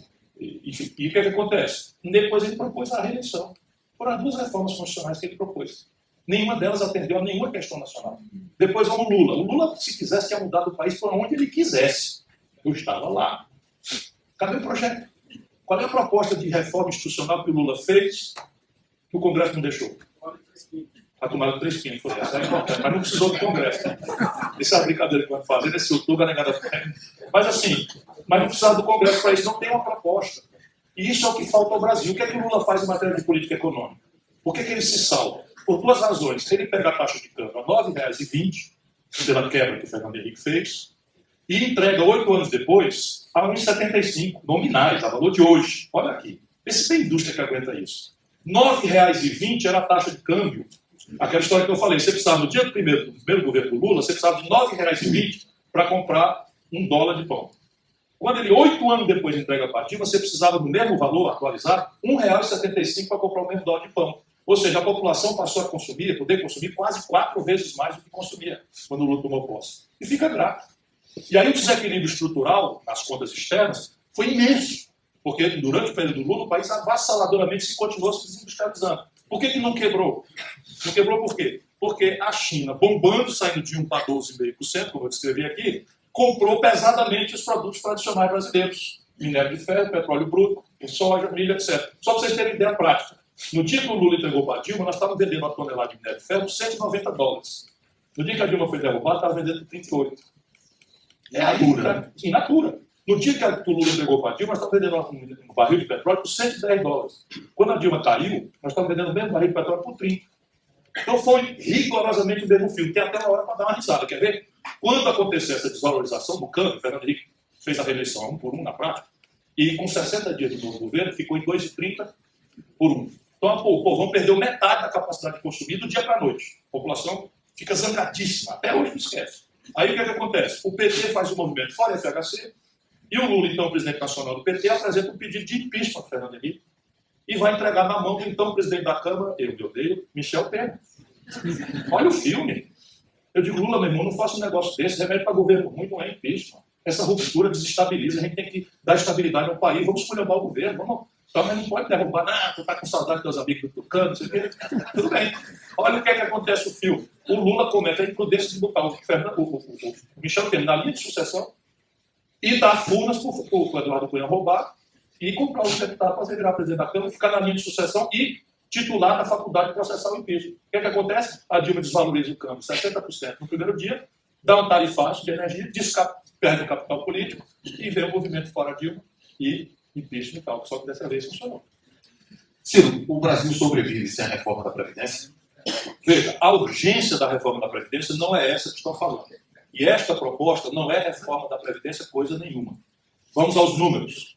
O Brasil, como foi construindo esse desequilíbrio estrutural da Previdência, que é verdadeiro, ao longo de décadas, o Brasil foi criando penduricalhos que, vinculados pelo legislador ao financiamento da Previdência, da Seguridade Social, garantem que não há, no regime geral, déficit. A saber, contribuição social sobre o lucro líquido, PIS, COFINS, contribuição patronal, contribuição do empregador e do governo, pagam, esse ano ainda sobram uns 28 bilhões de reais. O que acontece? O governo deu a coragem de falar em déficit. Ele cria um negócio, por emenda constitucional, chamada DRU, Desvinculação de Receita da União, que basicamente permite ao Executivo tirar 30% das receitas vinculadas pelo legislador a esta ou aquela funcionalidade, por exemplo, a Previdência, para colocar no saco sem fundo da dívida. E aí você tira 30% das receitas vinculadas ao financiamento da Previdência, bota para outro destino, apresenta-se um déficit estrutural de 180 bilhões de reais esse ano. Se eu tenho um déficit primário de 160, eu tenho que ver uma reforma que, há tempo, projete uma solução para isso. E isso exige a mudança do modelo de repartição para capitalização. Nós estamos discutindo um modelo misto, em que nós teríamos uma previdência geral popular, paga pelo Tesouro Nacional, de um salário mínimo a todo mundo. A partir daí, uma previdência social de repartição para até o teto, nós estamos chegando a 4 mil, 5 mil reais e tal, e a partir daí, um regime novo de capitalização público, porém administrado por coletivos de trabalhadores, com agência de risco, classificação de risco, para eleição dos investimentos, etc, etc, etc. Isto sinaliza por uma previdência sustentável do tempo. Esta reforma, que eles já abriram mão, com casca e tudo, sem estudar coisa nenhuma, sem consultar ninguém, sem legitimidade, ela economizaria 600 bilhões de reais em 10 anos. Só que numa estratégia de fade-in, né? Pouquinho agora e mais lá no futuro. E, evidentemente, pouquinho agora não resolve nada. Nada, absolutamente nada. Percebe? Então, assim, é muita amargura e muita ilegitimidade, muita falta de estudo. E aí vem coisas graves, por exemplo. Como é que você equaliza um trabalhador intelectual, como gosto de ser eu, né, para a questão presidencial, com um trabalhador assalariado do semiárido do Nordeste, trabalhador rural? Isso não é razoável para a fim de atividade mínima. Como é que você impõe a uma professora trabalhar 49 anos para ter direito à aposentadoria integral? Onde é que tem esse precedente no planeta para a gente dizer, não, a República Popular do Congo está fazendo, mas não tem nem Congo, porque com todo respeito ao congolês, aqui presente. Agora tem que ser diplomata, todos os países são importantes. Mas, enfim, não tem esse precedente. Estudar essas coisas é importante, mas, assim, não dá para apoiar isso daí. Agora, é possível retomar o desenvolvimento sem a reforma da Previdência? No curto prazo, eu digo sim. É possível. Sem reforma. Sem a reforma. No curto prazo. É possível sustentá-lo? Não. Compreende? No curto prazo é possível porque tem tanta caricatura, se eu estressar um pouquinho a taxa de juros, e pelo pacto federativo dilacerado, eu consegui a proeza ali nos 6 primeiros meses de acertar um pacto com os governadores e prefeitos, que estão todos na mão da União. Todos na mão da União. 21 estados estarão líquidos, ou seja, com receita corrente líquida abaixo da despesa corrente líquida na posse do novo presidente da República. Então, isso é um momento, em que o lado bom da tragédia é que você tem um momento de fragilidade absoluta. E você pode, então, abortar o Congresso Nacional por um grande atacado, que é o Pacto Federativo. Redesenhar esse Pacto Federativo e passar esse conjunto de reformas na primeira hora. Isto feito, as reverte-se completamente a expectativa, aí você começa a trabalhar uma possibilidade de uma reforma estrutural da Previdência, embora eu queira propô-la também na primeira hora. Por quê? Talvez seja um punhado de perguntas aí, eu já vou adiantar um pouco aqui. O que fazer? Tenho estudado muito isso. E eu não sou uma mocinha que chegou ontem no bar. Eu já sou já bem treinado aqui. Nossa, eu falei no bar. No bar. Então, repare bem. O que é que eu estou pensando? Eu estou pensando o seguinte, que, olhando o presidencialismo brasileiro, a gente tem que dizer logo para o povo antes que esse desenho institucional, ele traz em si uma lógica de impasse. E isso, portanto, não deve nos assustar. É da regra. É normal, é assim que é. Foi desenhado para isso. Foi um grande erro copiarmos lá atrás o presidencialismo americano, sem as características da sociedade americana, mas isso está resolvido. O povo votou já, porque as outras vezes que se quis modernizar não conseguiu. Isto dito, então, é normal, ok. Como é que a gente atenua a lógica de impasse que é derivada da seguinte obviedade? O órgão encarregado do molde institucional do país não tem nenhuma responsabilidade com a sustentabilidade desse molde institucional, compreende? Quer dizer, então, cara, eu era deputado federal, eles votaram lá, contra o meu voto, a revogação da CPMF. Tiraram 70 bilhões de reais a valor de hoje do orçamento. CPMF é um tributo muito ruim. Mas qual é o orçamento do planeta que aguenta você subtrair, dia 20 de dezembro, 70 bilhões de reais, sem mexer em nada na despesa? Achando pouco, 8 dias úteis depois, votaram a regulamentação da emenda 29, que determina um acréscimo de algo ao redor de 70 bilhões de reais a valor de hoje no orçamento da saúde. Ora, 70 menos de receita, 70 mais de despesa, é 140 bilhões de reais no orçamento americano, quanto mais de nosso. E houve aplauso para um e para o outro, porque a viúva aí, né, ficou desprotegida, porque o parlamento é assim mesmo. Se não tiver um projeto, uma coisa que explique que você não pode aumentar a despesa e diminuir a receita sem equilíbrio, você não vai governar nada. Isso no Brasil é assim que está funcionando. Como é que se atenua isso? Propor antes da eleição, propor na primeira hora, negociar no atacado, né, com o pacto de governadores, e, em última análise, persistindo em impasse, negociar, levar os dois assuntos, reforma fiscal e reforma política, a plebiscito e referendo. Direto à votação pelo povo, como está na Constituição Federal. Perfeito. Essa é uma pergunta que ela está repetida aqui várias vezes, e é própria da indústria, né, do comércio, que parece querer enfrentar uma contradição. Diz o seguinte: como explicar que o país está em crise, e as empresas também estão em crise, e as ações estão subindo ou se mantendo no mesmo patamar? Qual é o milagre? Qual é esse milagre? O milagre é o seguinte: a premissa é a partida. O que aconteceu com o Brasil? Ao longo da depressão econômica, o patrimônio empresarial depreciou-se pesadamente, desvalorizou-se pesadamente, e o Brasil ficou dramaticamente barato. E hoje existe uma bolha de liquidez internacional que não tem precedente. Nunca houve, desde a crise de 2008, nunca houve tanto dinheiro ocioso no mundo como tem hoje. E o Brasil ficou dramaticamente barato. Empresas de primeira linha, tipo Gerdau, Vale do Rio Doce, CSN, andaram mal faladas por causa do endividamento explosivo. As ações foram lá para baixo. Quando eu entrei na CSN, estava lá embaixo. Mas assim, Banco do Brasil, Caixa Econômica, Petrobras, o Bradesco, que é a nossa amiga aqui do Ceará e tal, me pediu uma vez para fazer uma palestra lá para investidores estrangeiros deles e tal. E o camarada ali, olhando e tal, não sei o que e tal, eu digo, meu irmão, me dê esse dinheiro aí que eu me pago em dobro para jogar na Petrobras. Se eu tivesse um centavo, porque as ações da Petrobras foram pro lixo. E assim, não foi pro lixo por conta de escândalo. Isso é que é a grande molecagem. Escândalo é um negócio intolerável que destrói tudo, destrói a confiança no sistema, mata a democracia, portanto eu não estou contemporizando com isso.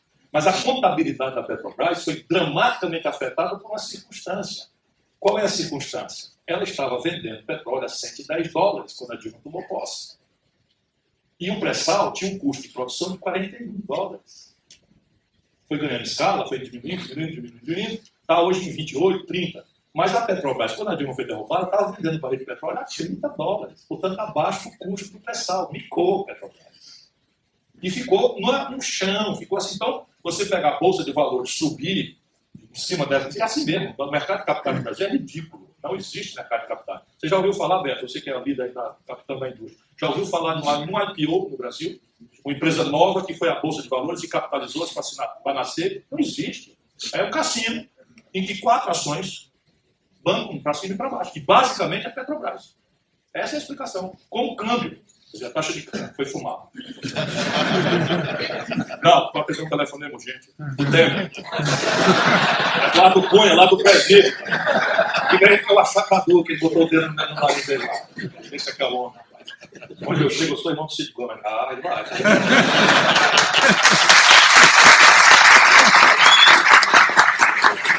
Hoje, mesmo com a taxa de câmbio ainda não ajustada, porque o câmbio bom para a indústria, que estão me ajudando aí, fala 3,80, 4, e o câmbio está 3,30, 3,25 e tal. Então você tem uma valorização cambial ainda hostil à indústria nacional brasileira. Porém, está bombando a balança de pagamento, a balança comercial brasileira, quase $60 bilhões. A explicação qual é? A outra conta, importação. Como o país está numa depressão econômica violenta, a importação despencou. Cresceu um pouquinho a importação, puf, volta e o saldo some. Ou seja, eu vou fazer uma pergunta agora que me interessa pessoalmente. O mundo hoje se divide em quem detém tecnologia e quem não detém tecnologia. O Brasil exporta produtos nativos. É ferro, é soja, quer dizer, e importa tudo o que precisa. Para o dentista, todo o material que ele usa é importado, você vai fazer pão, importa trigo, enfim. E se o mundo se divide entre quem detém tecnologia e quem não detém tecnologia, e a Coreia está aí para mostrar que essa divisão é real, o que fazer no Brasil para que se produza conhecimento? Porque o Brasil, na própria universidade, eu tenho reclamado muito isso, a universidade, os professores ainda acham que vão para a sala de aula, Paulo, ensinar, ao invés de produzir conhecimento com seus alunos. Por isso a pesquisa, por isso a assistência é pequena. O que fazer? O que você pensa sobre isso? O que fazer com as nossas universidades para a gente sair dessa dependência tecnológica? Porque eu não vejo como o país possa crescer, o país possa se tornar verdadeiramente independente se ele não produzir conhecimento, se ele não tiver tecnologia. E me parece que a universidade é o caminho. E eu não vejo os governos incentivarem isso. Eu realmente não vejo. A universidade parece que ela tem a obrigação de dar um diploma. Ao invés, quando se fala em qualquer conhecimento do exterior da Inglaterra, ou dos Estados Unidos, aparece logo uma das top 10 lá. Top 10, aparece logo a universidade das 10 milhões do mundo. O que a gente pode fazer para tirar a nossa universidade? A educação, de uma maneira geral. Aqui no Brasil a coisa é tão difícil, Beto, que ao invés de se melhorar o ensino básico, se criou uma cota para o aluno chegar lá sem aprender. Quer dizer, o país que faz isso, ele não está querendo formar conhecimento, produzir tecnologia. E nós vamos ficar sempre do terceiro mundo, exportando matéria in natura e importando a um preço caríssimo, e aí uma balança que aguente isso. O que fazer nesse caso? Veja, como eu estou me preparando para eventualmente ser presidente do Brasil, eu quero muito. Eu estou com a psicologia, porque aqui, mas eu sei que tem uma estrada longa e complexa no caminho para trilhar, mas eu estou me preparando para ser. Então, o que eu estou fazendo? Eu vejo essas perplexidades, e a vantagem de uma pergunta brilhante é que ela já traz a semente da resposta. Isso é, inclusive, um novo paradigma pedagógico, ensinar a perguntar. Então, o que eu estou fazendo? Eu estou procurando a excepcionalidade. Então, o que está funcionando no Brasil, diferente desse pacto de mediocridade que caracteriza mesmo a matriz básica pedagógica brasileira em todos os níveis. E aí eu estou descobrindo coisas absolutamente extraordinárias. São guetos, mas ali tem uma dinâmica que mostra o que fazer. Então tem um projeto, última visita agora, eu saí absolutamente comovido, chama Projeto Sirius, está em Campinas. São 3 institutos que se associaram ali, estruturas muito enxutas, e eles estão ali juntos porque tem um acelerador de partículas, de não próton, como aquele CERN, mas de elétrons, que ao colidirem geram radiação de alta linhagem, um raio-x profundo que consegue visualizar quase quanticamente as proteínas, as moléculas, a condição subatômica. E ao ter essa radiografia, vamos falar assim, para ler como eu, eles estão aprendendo a transformar, por exemplo, a proteína de um capim numa proteína parecida com a da cana, que dá alta e o capim não dá. Ou seja, o céu é o limite do que tem potencialmente ali. E aí você tem a extensão quase natural, porque eles estão ali também com uma estrutura de venture capital, tudo muito simplesinho, que é o tal dinheiro para apostar em inovação, que não é crédito, é associação, é um empreendimento potencialmente extraordinário, mas de altíssimo risco, porque não é experimentado ainda, e incubadora de empresas. Também fui descobrir uma coisa desse tipo em Santa Catarina. E aí eu estou pegando essas experiências, pegando as pessoas e começando a organizar respostas práticas para esse drama. No resumo, basicamente, o que é que nós precisamos fazer?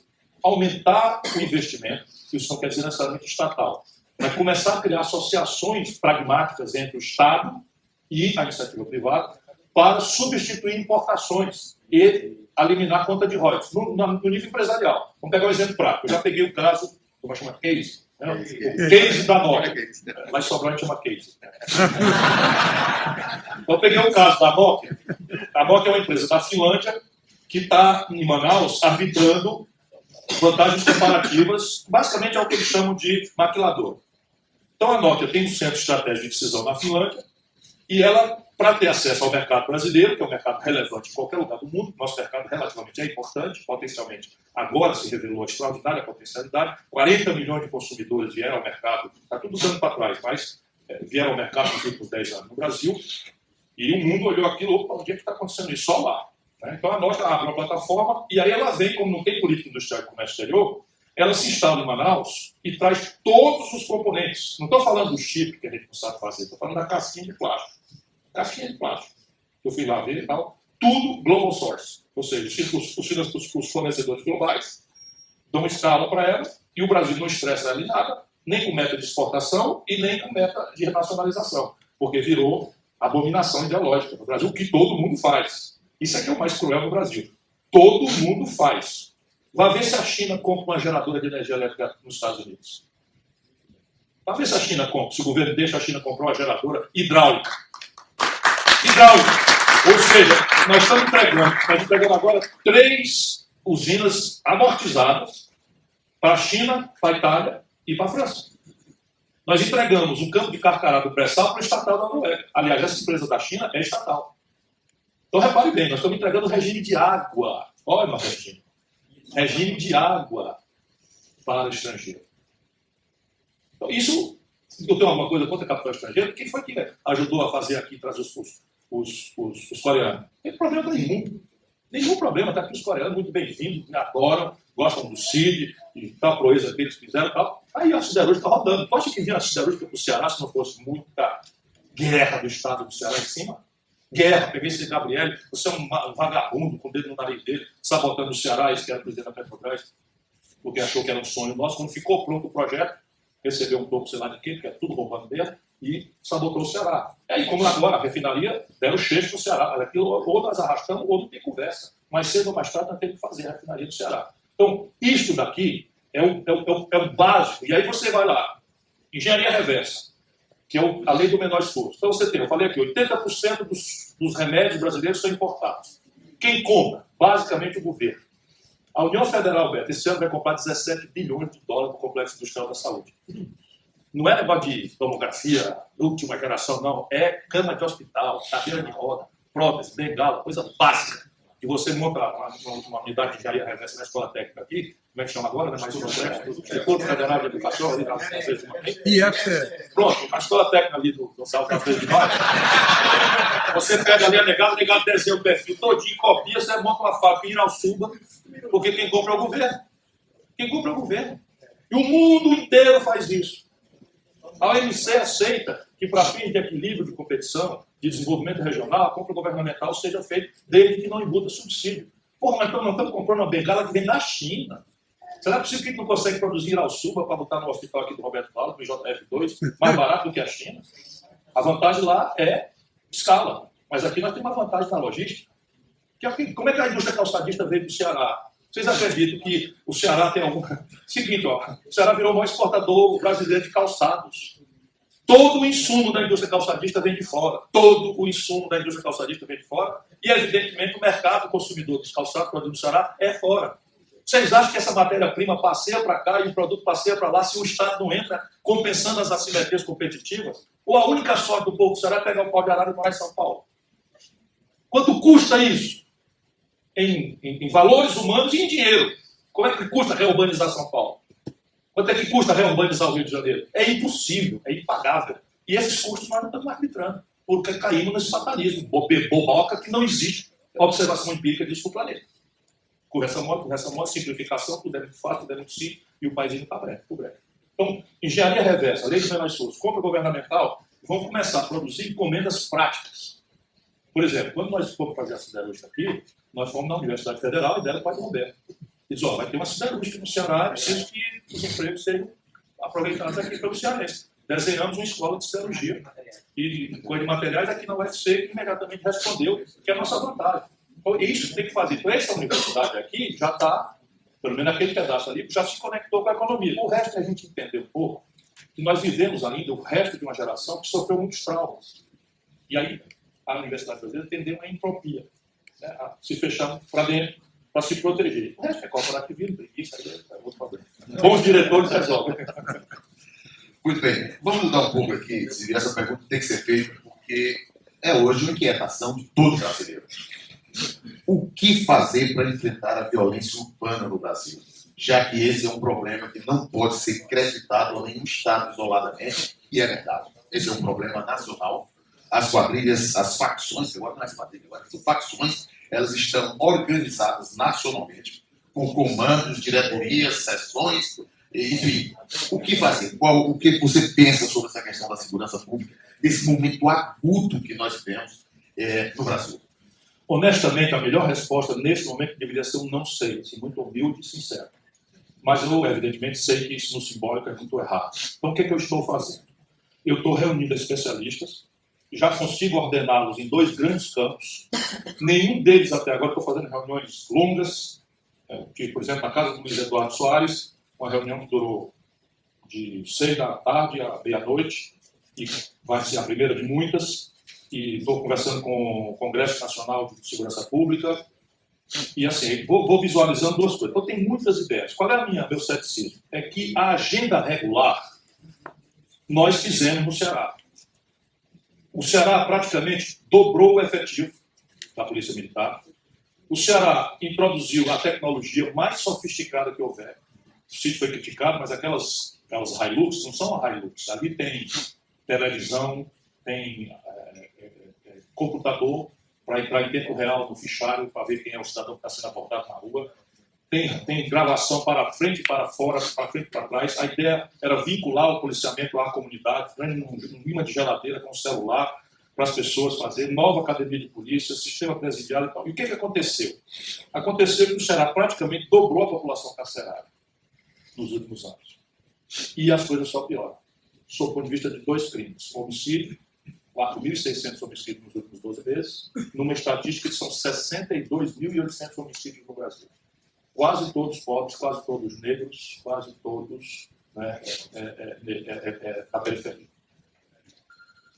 O Brasil já tem 700 mil pessoas presas. O que quer dizer que o sistema tradicional, a polícia prende, o Ministério Público denuncia, o juiz condena, o sistema prisional segrega, está funcionando. 700 mil pessoas presas, apenadas, só os americanos têm mais gente do que nós. Proporcionalmente, a maior população carcerária do mundo. Aí você desce para entender um pouco esse negócio. 30% desses apenados não estão com sentença transitada em julgado e são jovens presos em flagrante pela polícia, portando pequenas quantidades de drogas.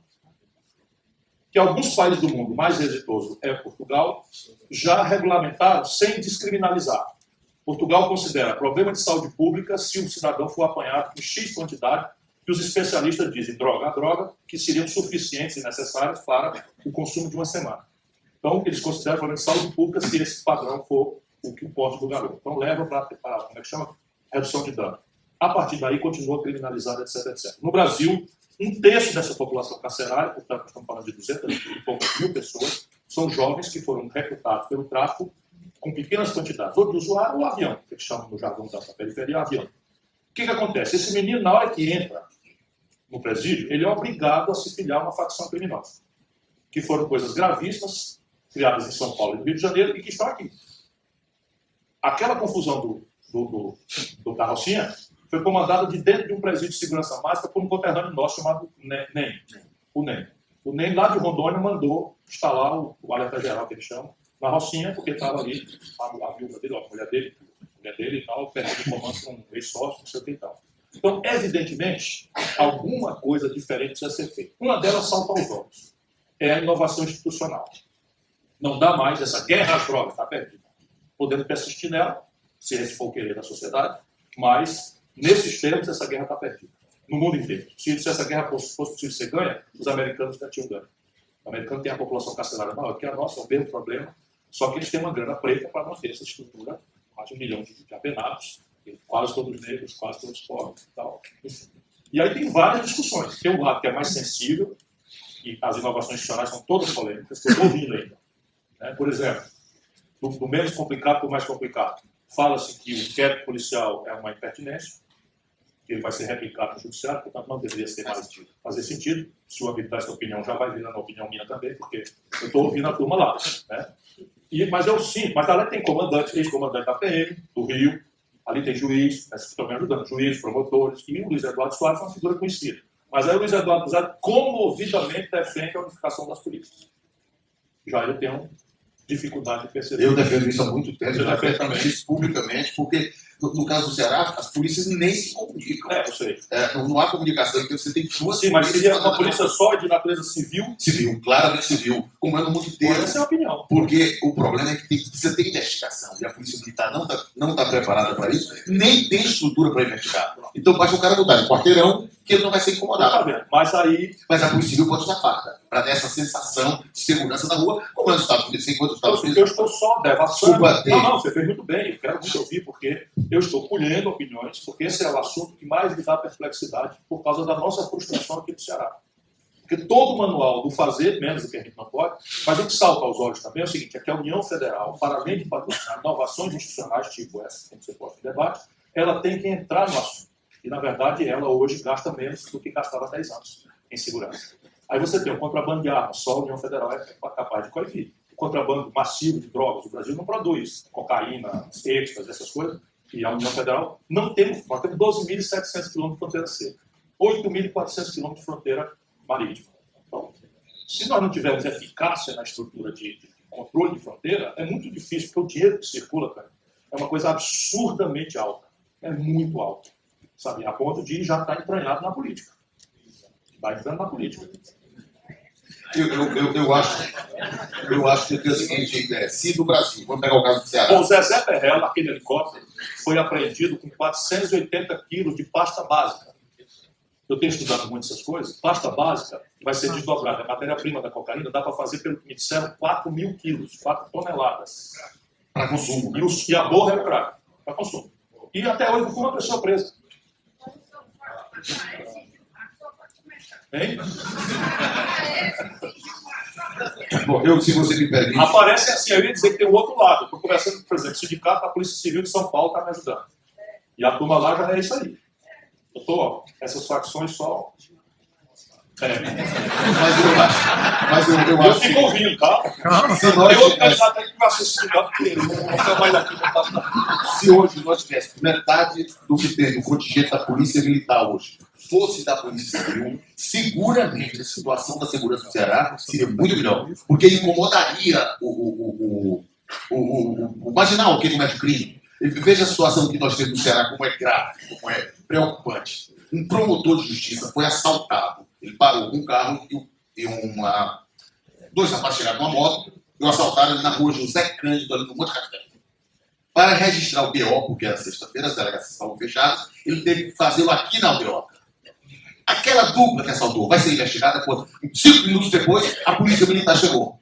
Mas o que a polícia militar vai fazer? Ela não vai investigar. Era preciso que você tivesse um contingente no bairro para conhecer, investigar, tentar ver onde é que tem câmera. Porque isso a polícia militar não faz. Quem faz é a polícia civil. Então eu acho que nós estamos investindo na polícia militar para ela fazer algo que nós não estamos ou não precisamos da extensão que está. Ou pelo menos não tem o mesmo efeito que teria se isso fosse para a polícia civil, que no outro dia, na mesma hora, começasse a investigar, tentar localizar. Enfim, sem investigação, sem inteligência, eu acho que você não combate o crime organizado. Porque o crime está organizado. Se a força do Estado não estiver organizada, a polícia militar foi lá, ela não vai dizer nada na segunda-feira para a polícia civil, que também não vai investigar, porque nem tem contingente, e nem o assunto vai chegar para ela, porque o fato foi registrado na aldeota. Então eu acho que a estruturação da polícia civil para incomodar, tirar o bandido da sua zona de conforto, eu acho que é fundamental. Pois isso é o que eu estou recolhendo, sua opinião acabou de ser recolhida, anotada, reforçou muito a minha nessa direção, mas como esse é um assunto absolutamente polêmico, que há interatividades as mais complexas, eu me comprometo, assim que eu tiver formado a minha opinião com esses especialistas todos, a anunciar uma política. Porque eu quero dizer que eu vou botar a mão nesse assunto pesadamente. Maravilha.